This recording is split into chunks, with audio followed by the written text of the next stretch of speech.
Last Sunday, my husband Richard and I were sitting outside of the house waiting for the kids to come by for Halloween to give them candy. And all of a sudden I looked at him and I asked him what he wanted for Christmas this year. And he looked back at me and said, "The only thing that I want for Christmas this year is your project. I have been working in a project for a while now. It's your project to be successful." And that reminded me of a story that I read many years ago, and I want to share that story with you. It's about these two kids. It was a girl and a boy, and they were very young, and they really liked each other.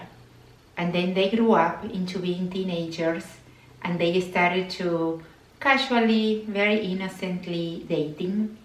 They were living in a very small town. Everybody knew them, and they were very happy to see them together. She was a really good girl, and he was a really good boy. And the years went by, and the relationship got more serious, more mature. And there was a point when they graduated from high school that they, with the blessing of their family and with the blessing of the whole town, they got married and got a little cabin in the woods, and they moved there, and they were living there by themselves. And he was a very hardworking boy, and she was taking care of the house and the animals, and they didn't have much, but they were very happy. They had each other, and they were living off the land, and they were really kind to each other, and they were very happy. And after a year, they had their year wedding anniversary. And she was thinking that she wanted to get him something super special, because she had been so happy during that year, living with him and communing with him and sharing life with him. And she looked on her savings, and she had a couple of coins that she had been able to save through, the groceries. And so she took those coins and went to this small town, and was walking around town through the different shops, and she couldn't find anything that really got her attention, until she finally got to the end of the road, and she saw this jewelry store, and it had a beautiful golden chain. And she thought, "Oh my God, he has this antique watch that belonged to his grandfather, and it's precious to him. Every night he takes it out of the box and cleans it, and and makes sure it's still working, and then he puts it back in the box, and it's a treasure for him." So she thought this golden chain will look really nice on his watch. So she gets inside of the jewelry store and asks the owner, says, "How much is the chain?" And it was way more than what she had. So she got sad, but she was okay. She got sad.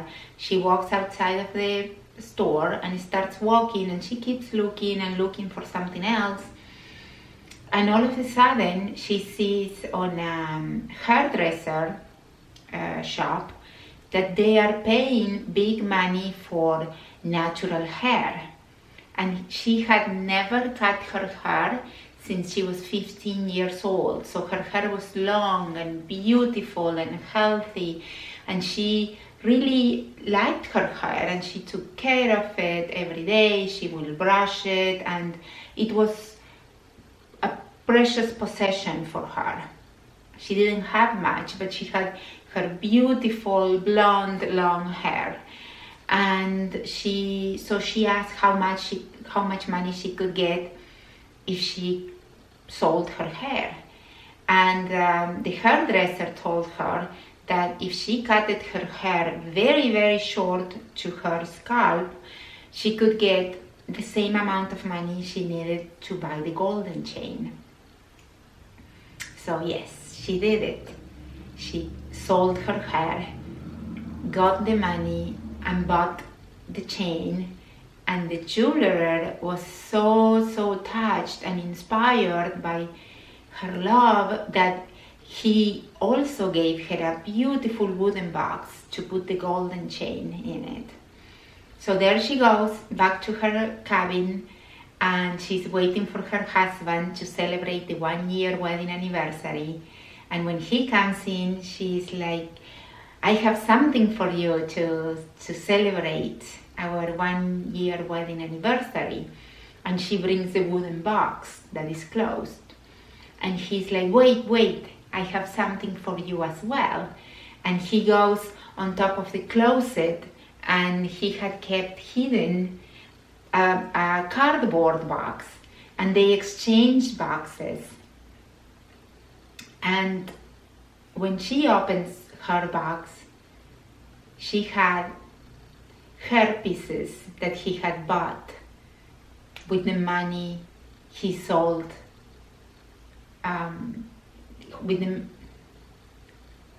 So when she opens the box, she sees these 2 beautiful hair pieces to put on her hair.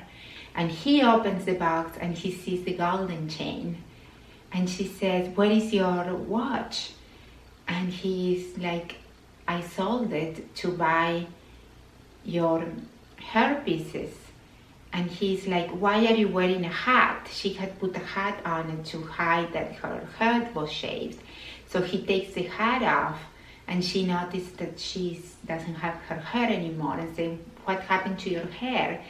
And she said, I sold it to buy you the golden chain so you could put it on your watch. And I think this is such a beautiful story, mostly now that we are entering on the holiday season, because sometimes we get so wrapped up on the fact that we have to give material things to our other half or to people that we love. And really, when we have a real relationship, material things don't matter. What matters is who we are, how kind we are on a daily basis, how compassionate we are, how courageous we are to fight for those things we want in our relationship, how calm we are when things get shaky, how curious we get when things don't go our way, and how we find creative solutions to come to a middle ground where nobody's compromising, but everybody's happy. I really wanted to share this story. I know it's a little bit different than what I have been doing, but I hope you enjoy it, and keep choosing love.